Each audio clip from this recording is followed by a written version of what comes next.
Hey everybody, good morning. Good morning. Uh-oh. Did you believe this? It worked last night. Good morning, everyone. Hi. So we're talking about abortions this morning. Abortions and abortion rights. And what if men were required to have vasectomies? What would that be like? Ha ha ha. Vasectomies by law. Wow. Wouldn't that be something? What if men were required to have vasectomies by law? I feel like we need to have this conversation and talk about it, and to talk about it in a meaningful way that is likely to impact people, and to, especially in light of what's going on right now with the recent passing of the abortion law in Alabama. I'm not saying anything. I still like Crimson Tide. I'm still gonna roll Tide every day, right? We're still gonna football season is coming up in just a few, and we're all still gonna roll Tide. But in the meantime, what's going on in Alabama is really what I want to talk about. Who is in charge down there, and who passed that law? That's really what we want to talk about. That should be the thing that we want to talk about. What's going on in Alabama? Can anybody tell me? Because I want to know. I want to know because this is something here. Uh, when you see stuff like this, I want to know. So in just a minute, I'm going to start asking this question. So, what's going on in Alabama?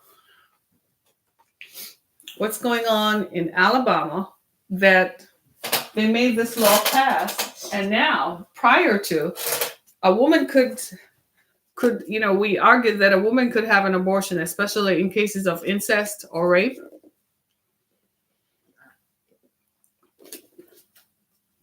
So I'm in protest today. I'm darkening my lips because this is just wicked. This is just wicked. Now, I'm pro-life. I believe in that life begins at conception. Okay? But at the same time, I am a sexual assault survivor. And I know there have been cases in sexual assault where women have had to choose because the person who assaulted them was either a family member or the person who assaulted them, they didn't want any memories of the assault. And especially in cases of incest or rape, someone rapes you, do you really want to be placed in a position to love that child when you were raped, right? And do you really want to have a child for your father who raped you when you were 12 and you were helpless? And you have to live with the shame, and the child has to live with the shame, right? There's someone famous who went through that, Aretha Franklin. She never talked about it. But her first child is her father's child. After her mother left, she lived with her father. She was about 12 or 14 when her father got her pregnant. And she had the child. The child was born with disabilities. Because back in the day, when you discovered you're pregnant, you hide the pregnancy in any which way you could, right? She never talked about it. She grew up, had a dysfunctional, it was dysfunctional because she still loved and honored her father. And she never talked about it publicly, at least. I'm pretty sure maybe in private situations, they probably went to therapy and had to go through all of that. But what if there were a law that said that she didn't have to go through that at all? What if that existed? Do you see what I'm saying? So I want to know on this Wednesday morning, after Tuesday night's passing of this wicked legislation in Alabama. And here's the thing. The governor of Alabama is a white woman. She says her intention is to overturn Roe versus Wade. Can I just help you guys out? Abortion rights in America is not about women of color. Abortion rights in America is about white men who want to ensure the continuity and the perpetuity of the white race. White women in the last 50 years have elected not to stay home and have children. They have chosen to go out and have some autonomy and control over their lives, meaning they want to go to college, they want to study, they want to explore, they want to be a person first before they choose to have children. And they want some election into when they choose to have children, right? They want choices. So many white women have abortions, especially when they're younger and they're in college and they want to finish college. And even when they're married and the marriage is not sure where the marriage is going, they have the right, they go choose to have an abortion. So abortion's rights is about the perpetuity, is about white men asserting their dominance into perpetuating the myth that the white race is under attack and the white race is diminishing. There are also a disproportionately large number of white men who are gay. So if white men are gay, and if white men are not, white women are not having as many children, then the white race is in question. As a matter of fact, the white race, for the first time in 2016, the white death rate superseded that of the white birth rate. Now that is alarming. Those are the facts and those are the statistics that white power-driven men interested in the perpetuation of white male dominance, that's what's driving this conversation. This has nothing to do with women of color. This has nothing to do with minority women having access to healthcare. It's being presented as such, but what the hidden agenda behind it is really the perpetuation of the white race. Now, personally, I believe that life happens at conception, but I still believe that a woman has the right to choose. I was sexually violated when I was 6 years old by a family member. I don't think that if I were 12 years old that I would have wanted to be in a position where I had to contemplate a pregnancy and contemplate having a child for a family member. That would have marginalized me and disproportionately placed me in a position of disadvantage for the rest of my life. Therefore, I believe that a woman should have the right to choose, especially in cases of incest and rape. Right? There are many. Today I'm wearing pink, for instance, right? I choose to wear pink on Wednesdays in support of sexual assault survivors. Therefore, I choose to look at the picture from the perspective of those who have been sexually assaulted. There are many women who are walking around today who have been sexually assaulted and who have had children for their rapists. Plenty of people. And a lot of it happened because they were either too poor or they came from strict religious and oppressive religious and repressive religious backgrounds that forced them into a position where they had to have the child for the abuser. There's a famous story right here in Western Michigan of a young girl who had a child at 12 for the man who raped her. And the stupid judge and the prosecutors in the case ensured that she had the child and would not prosecute the rapist, even though he raped. And when it became public, there was such an outcry, the whole thing had to be overturned. Too late, the girl had already given birth to a child at 12. By this time, she's now 14 and she's raised a child. Do you see what I'm saying? Was that fair to her?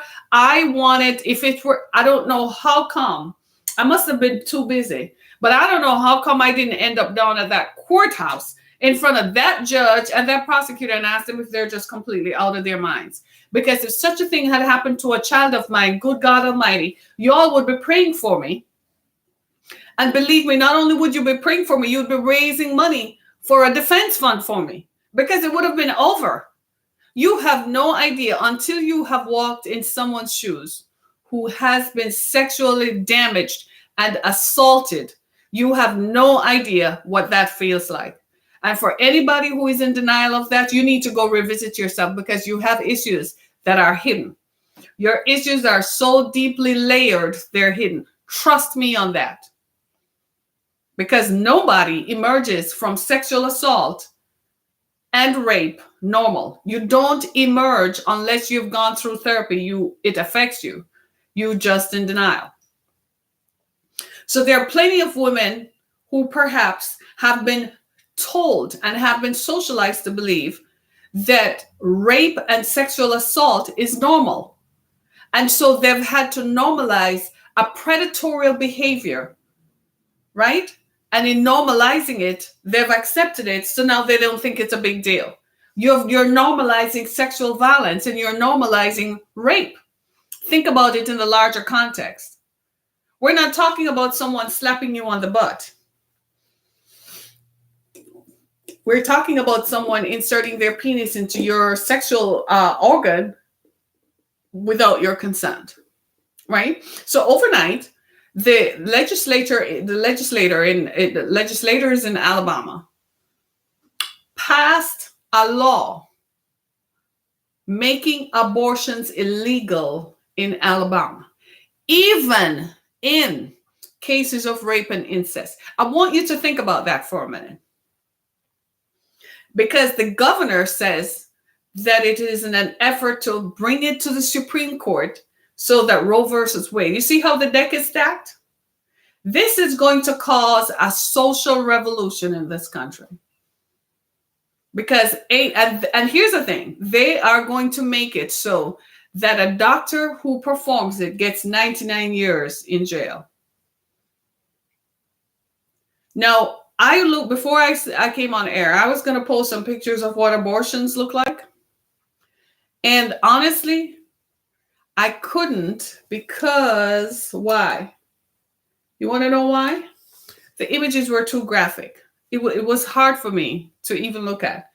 And especially I'm a mother. I've had children. And I've had miscarriages. I can't begin to tell you what that was like. I can't even talk about it because it's personal and painful, right? And I think in a lot of ways, until men get to the stage where they are part of this and understand it, they'll never get it. So I want to ask the question, what if men were required by law to have vasectomies? What if men were required by law to have vasectomies? What would that be like? Because it seems to me that we are forgetting that it takes two to do this. Yeah?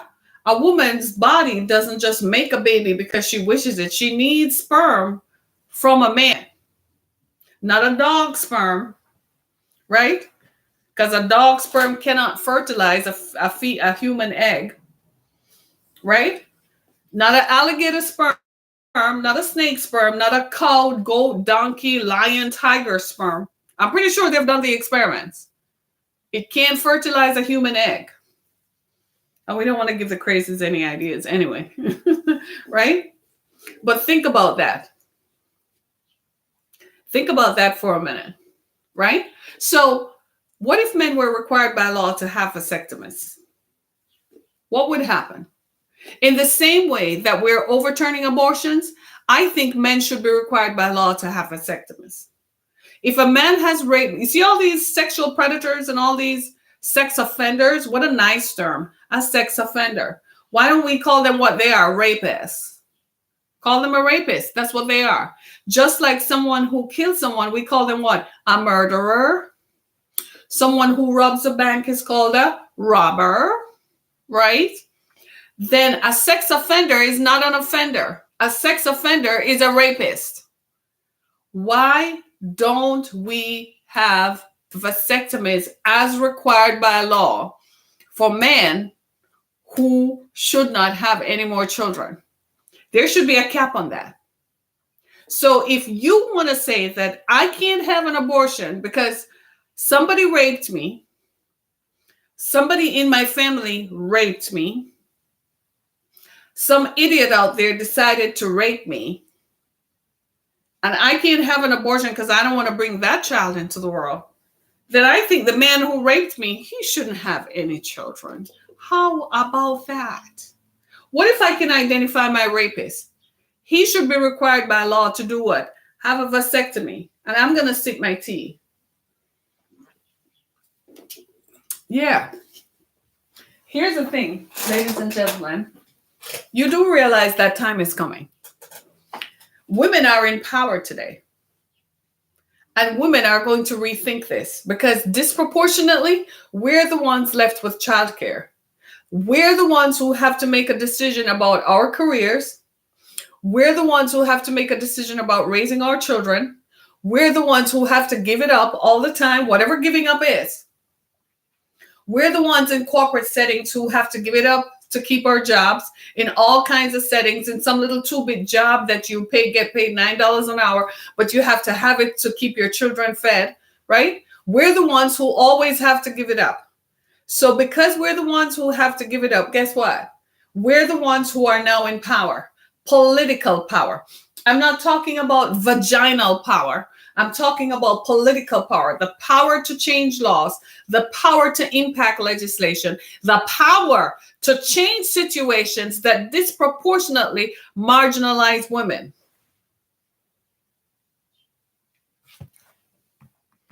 Are we clear on that? So I am going to chat with my YouTube audience. He can be castrated in some countries. Well. Hello. I agree with that. Whoa. Do you see what I'm saying? Because what's going on there? Rapists are getting away with murder. Men who rape women and rape children are getting away with murder. And then you want to tell the girl who got pregnant by a rapist that she can't choose whether she wants to bring that life that she has to live with for the rest of her life, and that child has to live with that for the rest of their lives? Are you kidding me? I am as pro-life as they come. I believe in life. I believe life begins the minute you have sex and a child is conceived. I don't need a heartbeat to confirm that a life exists. I don't need that. But what I don't want to see happen is women's rights, your right to choose to do what you want with your own body. That's what I don't. We be gone, right? That's what I don't want to see. Okay? And this is the thing. We've got to change the conversation. We've got to be able to say, you know something? There has to be a line drawn somewhere because this can't work. There are now 6 states that have passed this abortion bill. They're all red states, by the way. Iowa, I think it's North or South Dakota, Georgia, Mississippi, all of them. They're all red states. You know what happens in those states? White supremacy, white male dominance and supremacy. So for my brown brothers and sisters, you think you don't have a say in this fight? You better believe you do, because the same thing happened. Wherever there is extremism, women suffer disproportionately. So women are paying the price over and over and over again. I know that in some cultures, it is repressive and oppressive. A woman can't seek to have an abortion. In Islam, you can't. They'll kill you just the same. Yet, girls are raped. I was with a cab driver the other day, an Uber driver, and his wife is now 25. They've been married for 10 years. So I thought, whatever. He met her when she was 15. Her family gave consent when she was 15. Then he brought her to the States. And I'm like, how old were you? I know you weren't 17.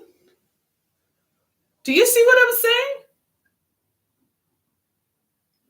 Think about that. So across the board, irrespective of culture, irrespective of religion, a woman is a woman is a woman. Part of why we wanted ISIS to fail is because ISIS, that rogue terrorist group, how they profited was the sale of sex.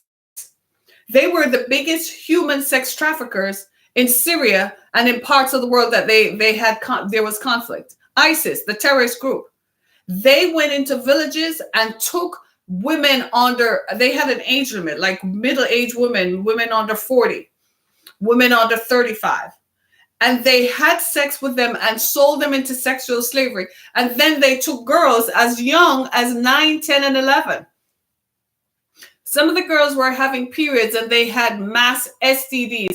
It was a whole other situation for the medical community who went in to offer help to war victims, and only to find out that there was sexualized violence was prevalent.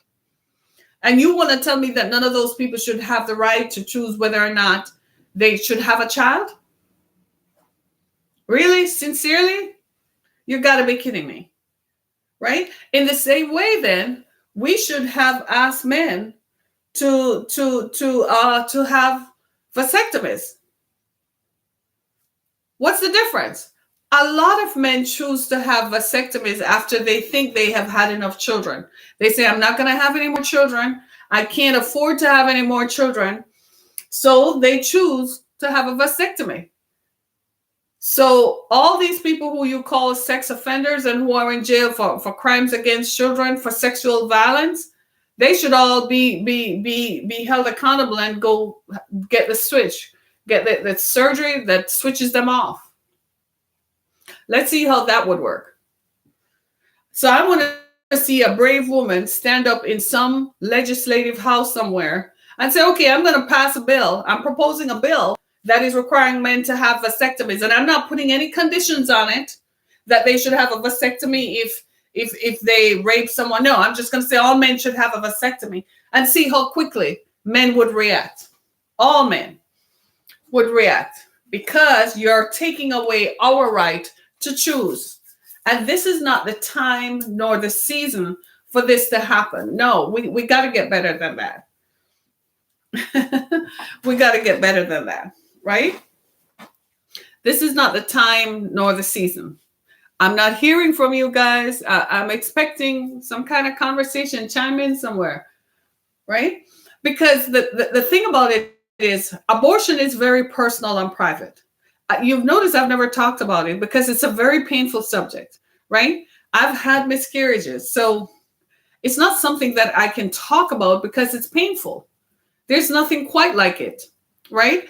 And so when a woman faces an abortion and she faces the decision to have an abortion, that's a long-term decision that she's making. And it's a long-term problem, because when you have children, when you choose to have children, you have to look at it from the perspective. Michelle, how come you're not saying anything? You have to look at it from the perspective that that's an 18-year commitment. Having a child is a lifetime commitment. At least for the first 18 years, you are financially responsible, emotionally and financially responsible. But your commitment to that child, the fact that you have a child, it never ends as long as you're alive. You could be in the grave. You still have a commitment to that child. That's still your child. Do you see what I'm saying? So having a child is a long-term commitment. In a lot of ways, it baffles me that people enter into relationships, but they're not going to commit. But you get pregnant anyhow. And you don't commit to the child. But you won't commit, but you're going to have a child. I don't understand that. If you're going to pass an abortion bill, it should be contingent upon the woman, if she's raped, or if she's going to have, she cannot have an abortion, and the man is going to run off, he should marry her. Let me see how quickly that bill would be passed. All these men who are out there getting women pregnant and then walking away because they're either married or they have other relationships and they can't come forward. Let me see how quickly they're going to back off when they're required to marry the girl they impregnated. You know, that waitress down on the corner? Mm-hmm. Yeah. And the girl at the strip club whom they go to. Okay. Let me see when she shows up at the abortion clinic and at the hospital demanding an abortion, and you say it can't be done. And they call the police and say, well, that man did it. Let me see how quickly it would be passed. I'm serious. I'm not joking about this stuff, right? Because this is some serious ish right here, right? Because we're messing with people's rights to choose. I'm moving this camera. It's the camera. No matter what angle I put it on, it's still dark. You see what I'm saying? It's this camera. The camera on my Mac on Facebook makes it so dark. You can't even see me. Look at that. So I'm going to turn it this way. So you can see I moved it and you can see me better, right? Awful. Can you see me? Yes. Right?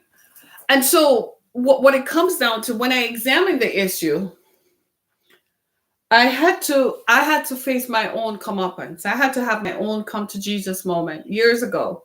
Let me tell you how my involvement with this started. I'm a person, I was new to Detroit, and a friend whom I had been introduced to suggested that based on my views on abortion rights, she suggested that I join an organization called Right to Life of Michigan. But before we did that, I wanted to know what they believed. You want to believe this? So she introduced me to the person who was the executive director of the Right to Life of Michigan. I can't forget, I went to meet with her, and she gave me some of the most alarming statistics that I had never thought about. And she showed me how in the city of Detroit, how many African American babies had been killed in abortions. And before coming to meet her, she suggested that I drive down 8 Mile Road from east to west. So I went all the way east on 8 Mile and drove all the way down. And she told me to count how many abortion clinics. This was back in 2004. She told me to count how many abortion clinics existed. And I counted like 3 or 4. And then I was like, wow, between East 8 Mile and West 8 Mile, I think I got to Farmington Northwestern Highway. Then she suggested that I take Northwestern Highway to 696 to get to where her office is. And I was like, but that's only a distance of maybe 12 to 15 miles from Kelly Road. I was like, why are there 3 abortion clinics though? And she gave me the statistics. So she said, this was in 2004. I didn't think at that time that was part of my platform, but she said it is. She said, because it's violence against women and children. And I hadn't wrapped my mind around it or embraced the ideology behind it. But when she said, go to your church and ask your pastor to get up on a Sunday morning and talk to the congregation about abortions and the effect that it has on the family, on the Black family, and the effect that it has. And I said, right away, my first thought was, this is going to be a very difficult conversation. And she said, why? I said, because right away, I could see where pastors were going to have a problem. I said, because frankly, some of those pastors have probably counseled people who were grandfathers and grandmothers and mothers and, men who have had, had abortions, driven people to abortion clinics, paid for an abortion. I said, right away, I knew pastors were going to have a problem because that's the public whom they collect money from. They're probably not going to say so. Secondly, the sensitivity around it. People are not as open to talk about something as personal as abortion that they might have participated in because they may not see it as participation. I'm serious. But it's me. It's Harriet. Harriet is brave, right? Harriet embraces the issue. So guess what I did? I did go to the pastor. And I did solicit his support for abortion rights. And he shut me down. He said, no, that's not something he would ever talk about. That's not something he was ever going to do. And I said to him, you do know that there are people in your congregation and so on. And he said, yeah. And then it occurred to me, I said, maybe you might even have been involved in it. Maybe somebody you knew had an abortion for you, or maybe you even drove someone or something. Whatever. He said he wasn't going to do it. But he did say, I commend you for your bravery, for coming to me to talk about it. He said many people would not have done so. And I was like, bravery? I said, this is a life and death situation here. And I'm not asking about your personal views. I want the public to know. And so I went back to Right to Life and I'm like, I can't get them to speak. I said, if I got him to speak, then he could talk to other preachers in the city, but he wouldn't speak. I don't know. That was 2004. That was 15 years ago. So I don't know if he has evolved in terms of, his thoughts and ideas about abortion. I don't know. I couldn't tell you. I haven't had that kind of conversation with any pastor since, right? But I do know this. I do know that the prevalence of abortion in any community, white, black, or anything else, is something that all religious leaders need to wrap their minds around. It's a women's issue because it impacts our ability to mother and to raise children effectively, but it impacts the wider community as a whole. Because why should a woman have a child whom she feels she's not capable of caring for? She has to be the emotional and financial support. If she doesn't think she's capable of it, why should she bring a child into the world that is going to be disproportionately impacted by what she can't control? We should hold men accountable. Child support is not enough because they still don't pay it and they're willing to go to jail, and you're still left to raise the child by yourself. So that's not effective, right? It's not effective. I think we should start saying, okay, so you feel like you are going to have children with a woman you're married to or not? You should have a vasectomy. It should be required action. It will shut that down in a minute. Because guess what? One thing with men, when it comes to their genital parts, that's their center of power. That's their sense of affirmation. They're not going to play with that too much. Let me hear what my viewers are saying.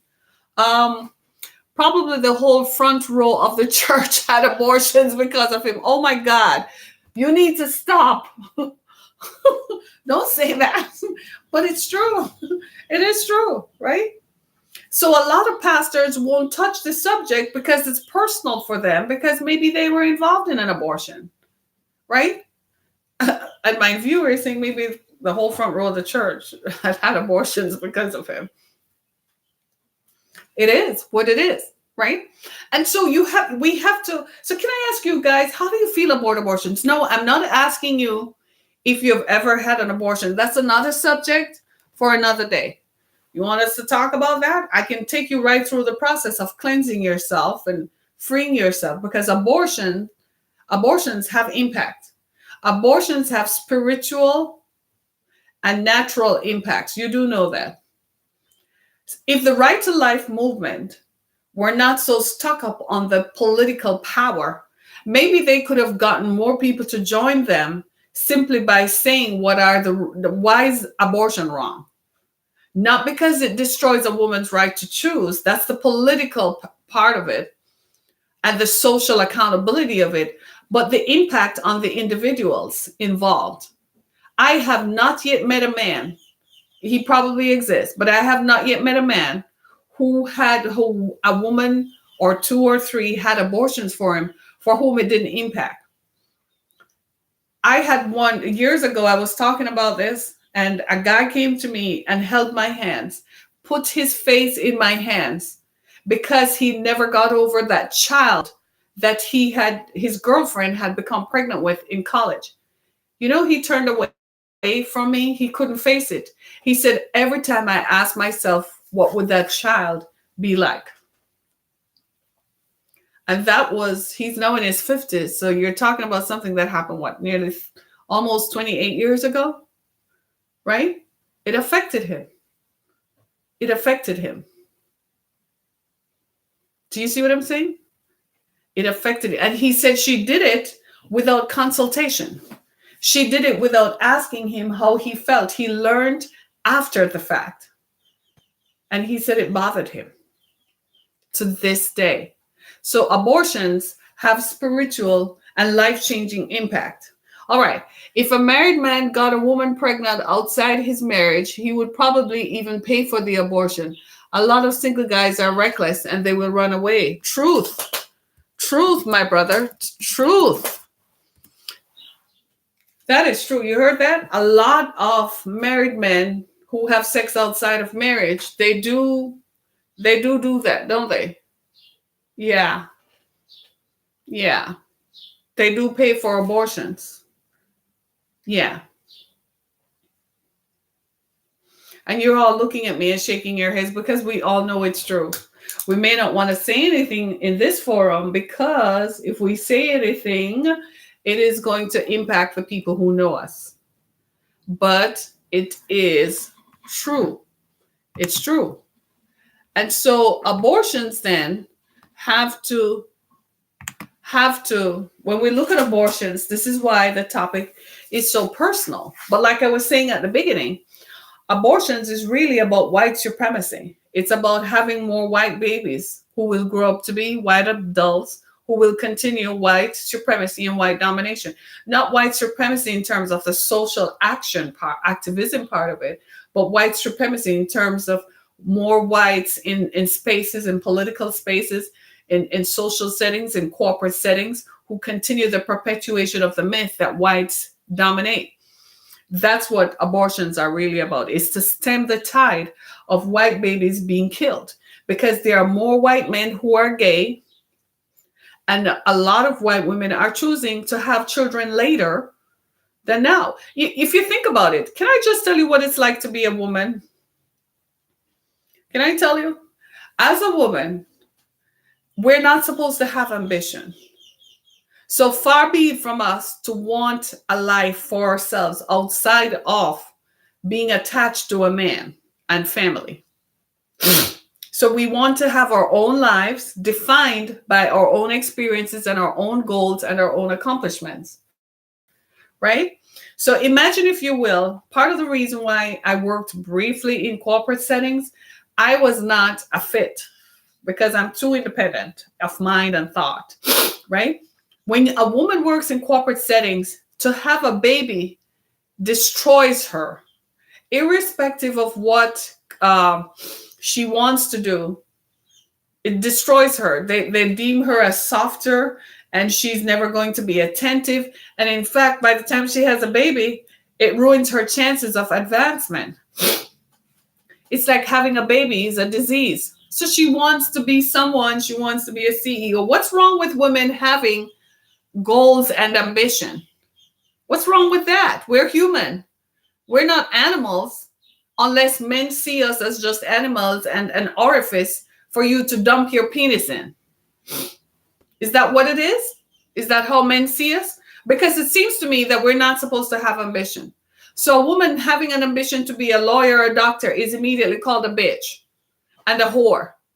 And a woman who wants some election over whom she has sex with is immediately deemed an irreverent human being. Really? What if she chooses to have sex with you? Is that going to change your opinion of her? Right? So a woman in a corporate setting, if she chooses to have a child, she's done. So most women, what they're choosing to do now is delaying having children until they are at such a point in their corporate journey, they have achieved their goals. And now if they choose to leave or their job leaves them, it doesn't matter because they achieved what they set out to do. It also means they're more financially stable. A lot of women are delaying having children because they want to be financially stable. Why? Why? Because men leave us when their penises need to be satisfied. They will walk away from a woman with children and go take their penis and put it somewhere else and leave her to raise the children. Happens across the board. I am just the messenger saying what most women are not brave enough to say. Okay? That's our reality. That's the world. That's the real reality. That's it. So don't shoot the messenger. It's the message. So this is the messaging that women are getting, that our bodies are not our own. From a girl is born, and as she grows, that is implied and subliminally communicated to her. So our bodies are not our own, and our ability to make children is not our own. We're not supposed to have any kind of control or any kind of perspective on how those things are played out. But it's okay, though, for men to have sex with us and walk away like it's nothing. It's okay for men to have children with us and abandon us and go build a family over there with someone else. Happens White men, black men, every man does that. They leave you. They don't want to put up with what's going on, building a family, everyday life. This wear and tear of everyday life takes its toll on people, and they don't want to fight through it. They don't want to work with it. They would rather what? Go start something somewhere else with somebody else. And here you are, you have the children, and you call him and ask him to pick one up. I'm going to Houston today. I'm leaving on a flight. I got to go into surgery, or I have this to do, I have that to do, or Elaine doesn't want that because I have to go pick up her kids. That's what she hears after she sat and had your children. Is that fair? You're hearing me. Is that fair? No.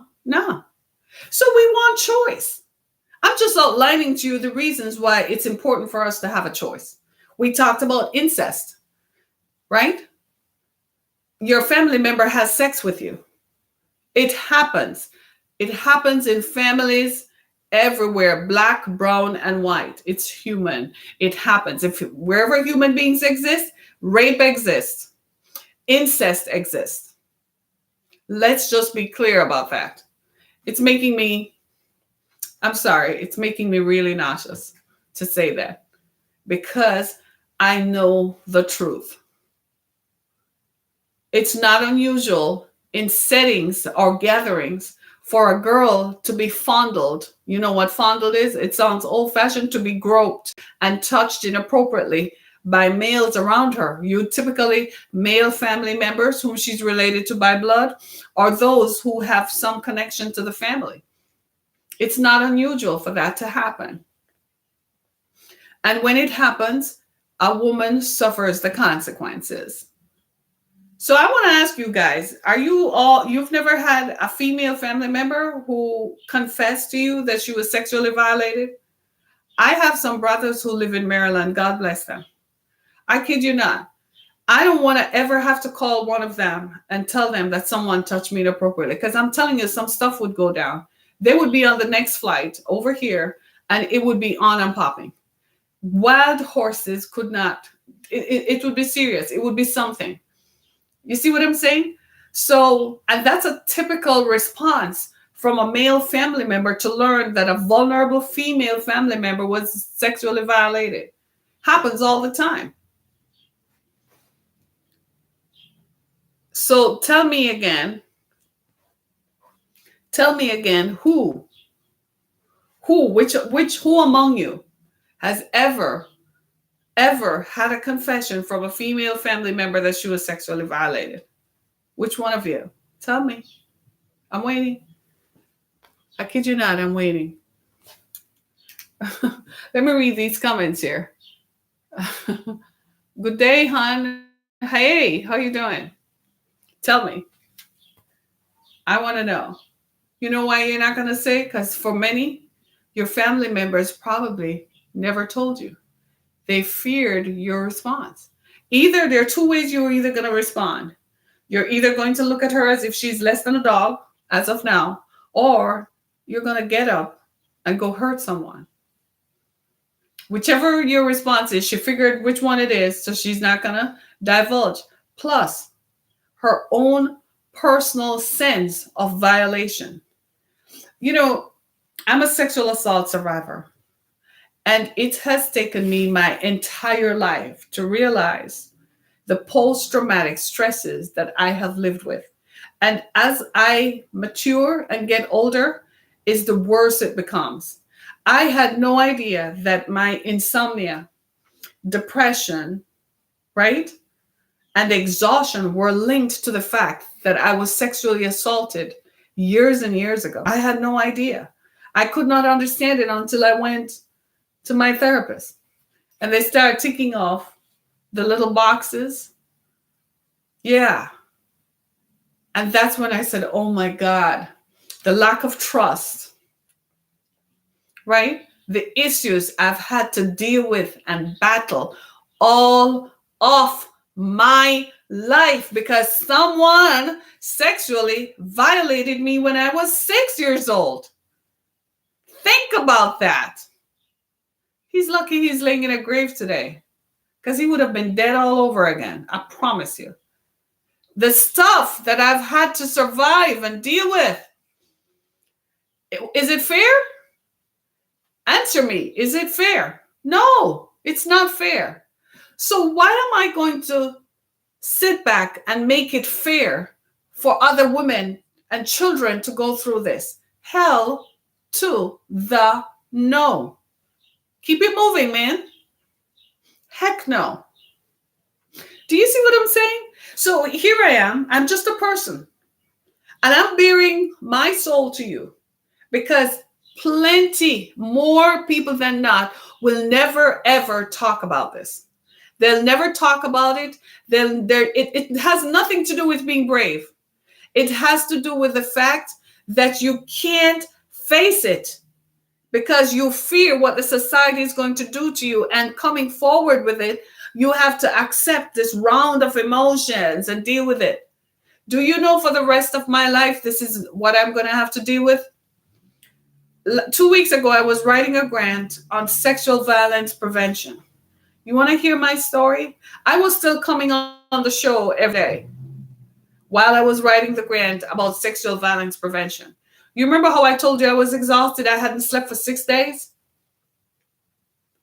It was what? Post-traumatic stress. In writing the grant, I had to go back and revisit the trauma, reading people's stories, reading what causes the traumatic effects that eschew from this. And I had to do it because I'm not alone. There are plenty of people behind me who are suffering through it. Do you see what I'm saying? I've heard, but not within my immediate family. There you go. Tony, if you heard this happen within your immediate family, I guarantee you, my brother, you're going to do something about it. You know what you're all going to do, all you men who listen to me? You love me. And right now, some of you are hurting for what I just told you. You are not happy. And it hurts you because you see my face and you feel like you know me. And because you feel like you know me, you're wondering who the hell could have done that. You know how you help? Go to your female family members and just say, tell me something.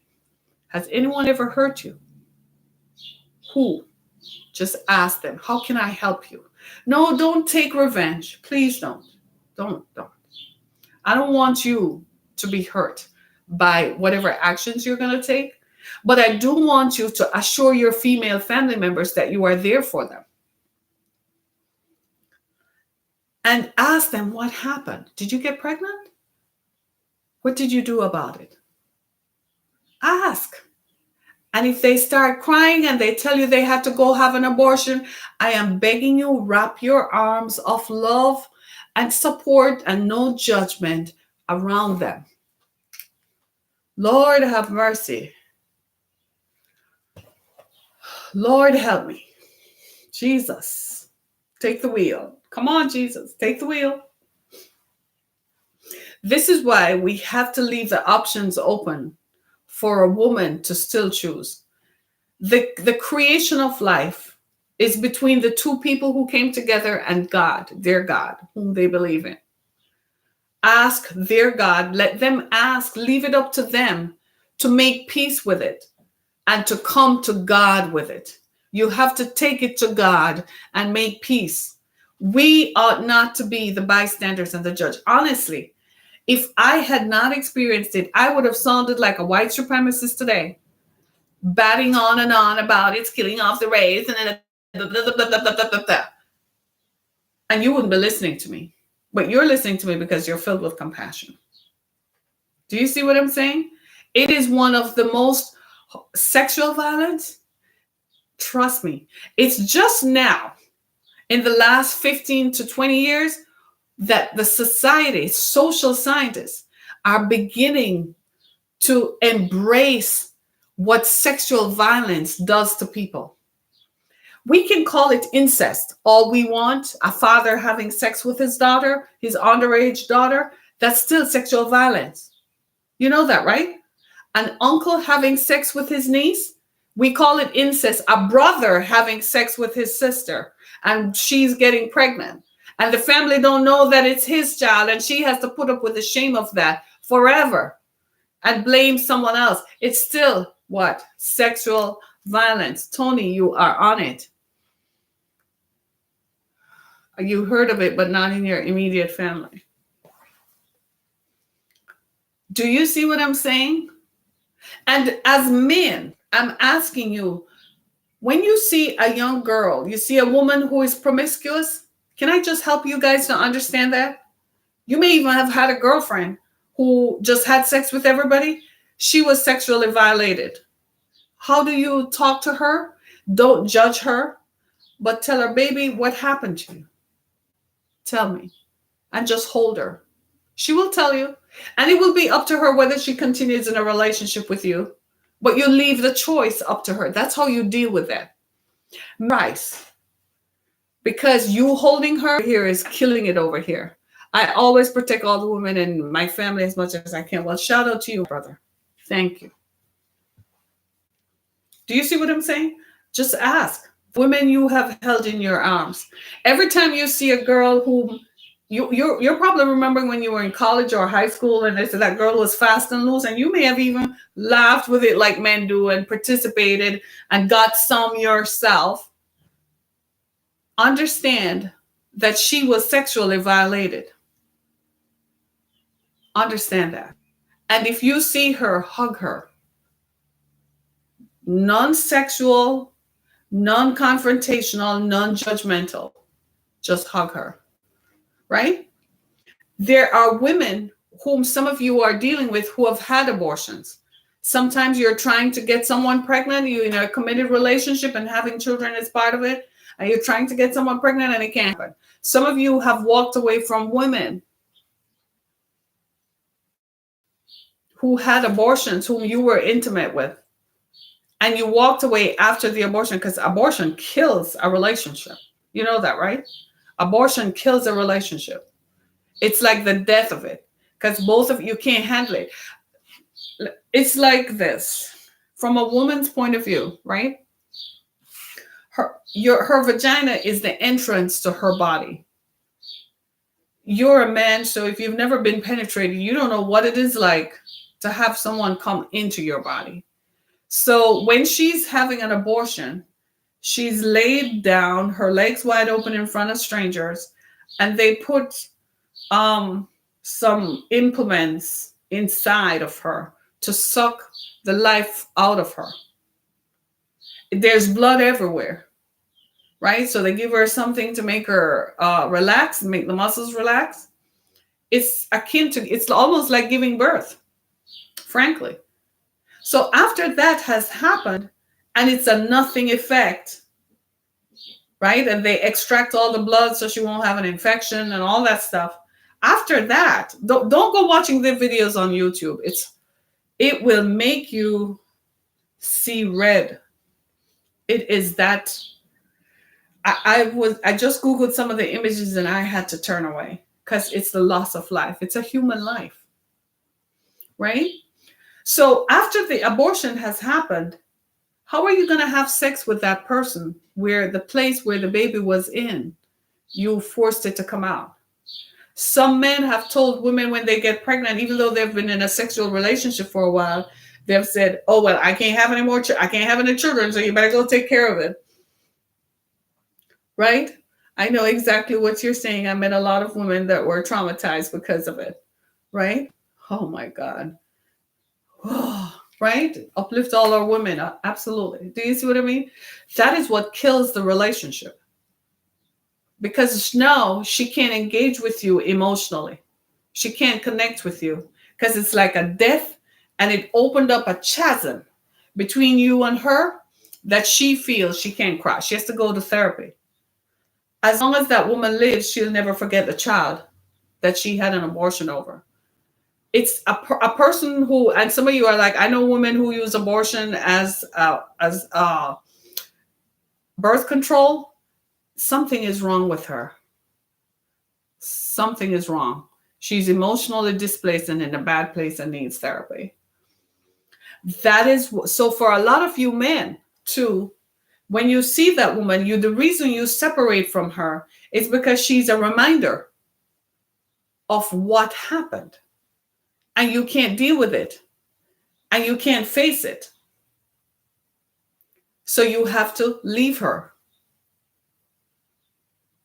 Because you feel guilt, and you feel pain, and you feel regret, and you feel loss. Because it's still death. Abortion is the death of a child. Yes, it's the death of a person, a child you created. I'm saying all of that so we become more aware. My thing is prevent an abortion from happening. Right? Don't get pregnant. Don't get pregnant if your relationship is not steady. If you don't think you're going to be with this person. Men, take precautions. That's why you should all have vasectomies. Don't get pregnant. Vasectomies do have a shelf life, though. Some things have happened, right? But have a vasectomy because it still affects you. You still think about it. I told you about the guy who came up to me, and he was in college, and his girlfriend had an abortion, and he didn't know.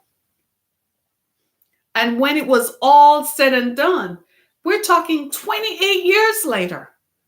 He says, I wonder what that child would have been like. And I was like, did you really think about that? He said, but I was not given a right. I was not given the choice to choose whether I wanted to support a child or I would have dropped out of college or what I would have done. And he said, today I still think what that child would have been like. Abortion kills not just the woman not just the child whose life is taken away. Abortion also kills relationships. But notice I said relationship, that means people are engaged in an intimate relationship. If she's raped, if she were raped, or it's a family member who took advantage of her, leave her with the choice. With all that we've said about the trauma associated with it, what's left is her choice. What's left is her choice. Right? I can't begin to tell you what that is like. And it is amazing to me because I have heard the stories on both sides. I have seen it, and I have heard the regret. And I can't begin to tell you what it is like. Forgiveness is a powerful tool. You may never forget it, but you can forgive yourself. Yeah? Yeah. So what do you think? Do you think men should have vasectomies? Just like, yeah, especially in cases of incest and rape, those people who rape children and who rape women, they should have vasectomies. Every case of rape is not reported. In fact, statistically speaking, 1 in 4 women will talk about it. So when we tell you that women are being raped, that's the cases that are reported. We can't quantify, and there's no qualitative data on how many women do not come forward. But we can imagine what happened.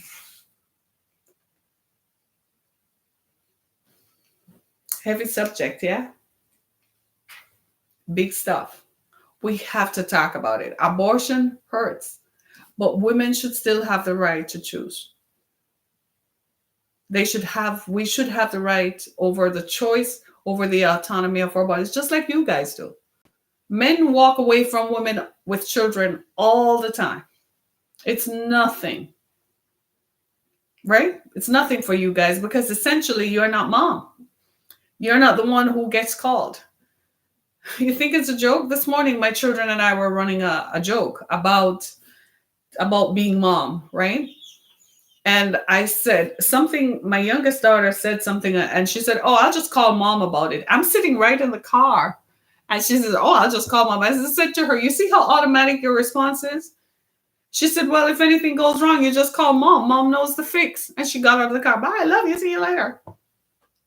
So I turned to my oldest daughter and I said, is that really how you guys look at it? And she said, yeah. She says, you have a problem. The first person you text or call, she said, the first thought that comes to your mind is to call mom, see what she has to say. This is why we get the MVP vote all the time. Because mom is the answer, even when dad is there, even when dad is the provider and so on. But mom is the one who takes them to soccer practice, to football practice, baseball practice, tennis practice, this, that, and mom this, mom that, mom this, mom that. We don't get 1/3 of the appreciation that we should get. You know what it's like to carry a child? Our bodies are forever changed. We have to go do surgery to cut the skin off and cut out the fat around after the baby's born. Our boobs droop, right? Don't talk about what happens to our vaginas. People now go get laser surgery to get it restructured to make it look like it looked before they started having sex. I kid you not. What happens to a man who has children? Nothing. Your penis still looks the same. It doesn't get droopy. It doesn't hang. Nothing happens. We pay the price. That is why we should have some say in what happens. Yeah? We should have some say. It's not enough. And don't look at my boobs either, you talking about that. No, this is not about that. We're talking about what happens to the woman mentally and emotionally and socially. What about she's pregnant and she really feels like she can't have any more children because she doesn't have the support system to do it? That should be her right to choose as well, whether she's married or not. Ultimately, the election is with her and the choice should be with her. Leave her with a choice to figure out, is that something she wants to do? And if you guys still, men tend to think it's automatic. It's automatic that they have choices over their bodies and where they dispose of their penises. I think you should come to the table and say, something, babe, I feel like I should have a vasectomy. And a lot of men do that when they're married in long-term relationships. After they've had 2 or 3 children, they do go to their partners and say, okay, we don't want to have any more children. I'll go have a vasectomy. Some men do that. Most of you are like, no, I'm not going to touch it because I don't know if it will be normal after that. Well, imagine how we feel after we are stretched out from having a baby. When our bodies are pressed, your belly gets so big, you don't even know how it will ever come back to normal. Your boobs we become a human Jersey cow because you just let them hang out all the time to nurse babies. I'm just telling you what the process is like because I'm a woman. Right? And then after that, we have to pull it in, tuck it up, lift it up, and get pretty again and go back out into the world and be, women are phenomenal. I was telling my children this morning, I think women, mothers we are supernatural. The minute you choose to be a mother, you become a supernatural being. Right? And then we have the scars to show. Right? So it should be her choice. Yeah? It should be her choice. And as men who are compassionate and loving, you should help us make that choice. You should help guide us to that choice. You should support her in the choices she chooses to make. And you should love her. If you're with a woman who chooses to have an abortion for a child you both create, and she says, I really can't do this, I really can't see how this is going to work, support her and be there for her. No, it's not about being politically correct. I don't care about that stuff. A life is on the line here. Both lives are at stake. A woman's life is at stake, the child's life is at stake, and your emotional well-being is at stake. So choose, therefore, which one you're going to deal with. Hello, right? I don't agree with the Alabama law. I think the governor is wrong. She's a female. Probably her daughters went and had abortions, so she's never going to have children or whatever. Sure, she's entitled to her opinion, but to overturn it so women can't, nah. You should at least put some remedies in it. Leave it open. Life is not black and white. Life is shades of gray, pink, shades of red, shades of blue. Life is rarely ever black and white. Even laws, though they're written with the attempt to be black and white, still have variables. That's why there are amendments to the Constitution. That's why in British law there are cases, precedent, what they call legal precedents. In America they call it cases. You see what I'm saying? So that means that life has variable factors. One of the variables of them is life itself, the creation of life. What do you believe? That's the first place you start. What do you believe is life? Do you believe life happens at 6 weeks, 7 weeks when there's a heartbeat at 6 weeks? Or do you believe the minute that you conceive, that's life? As far as I'm concerned, life happens right at conception. I don't need a heartbeat to tell me that a baby was created. Right? So if that is life, then we should treat it with reverence. So people should not indiscriminately have sex with people they are never going to live with, participate with, have children with. That should not happen. We should give people the choices. We should always leave people with choices. Now, as far as I'm concerned, sex offenders and sexual predators have way too much choice. They should be treated with vasectomies when they go to jail. That's what should happen to them. They should never have the power to ever have sex with someone. Have you ever talked to someone? I have a shelter for human trafficking survivors. About 2 years ago, someone came to me whose father had put her on the street at 8 years old. Her father told her as an 8-year-old child to go stand on the street to make money for him. At 8 years old, he told her she was old enough now. When I met her, she was 22 and irretrievably broken.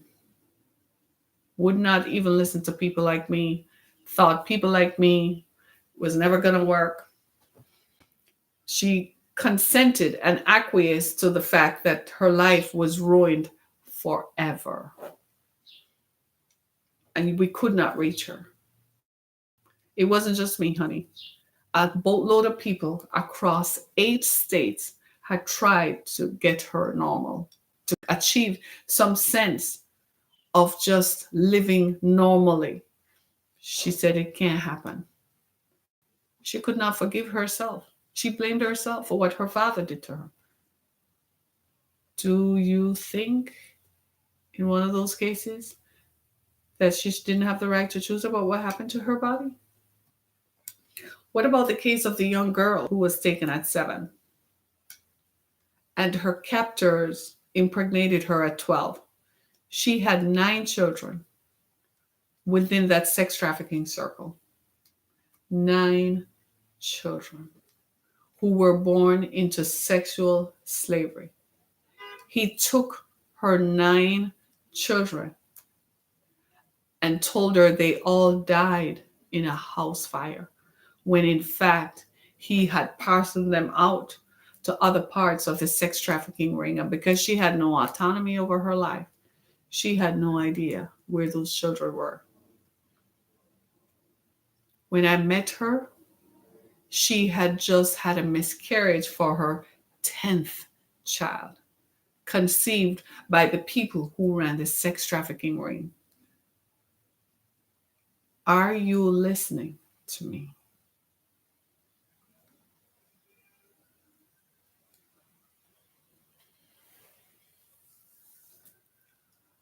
I am going to leave you right there. Think about it. Let's talk about it. Go to my website, theexodusfoundation.com. Help us to help victims. Help us. Thank you so much. Be blessed, everybody.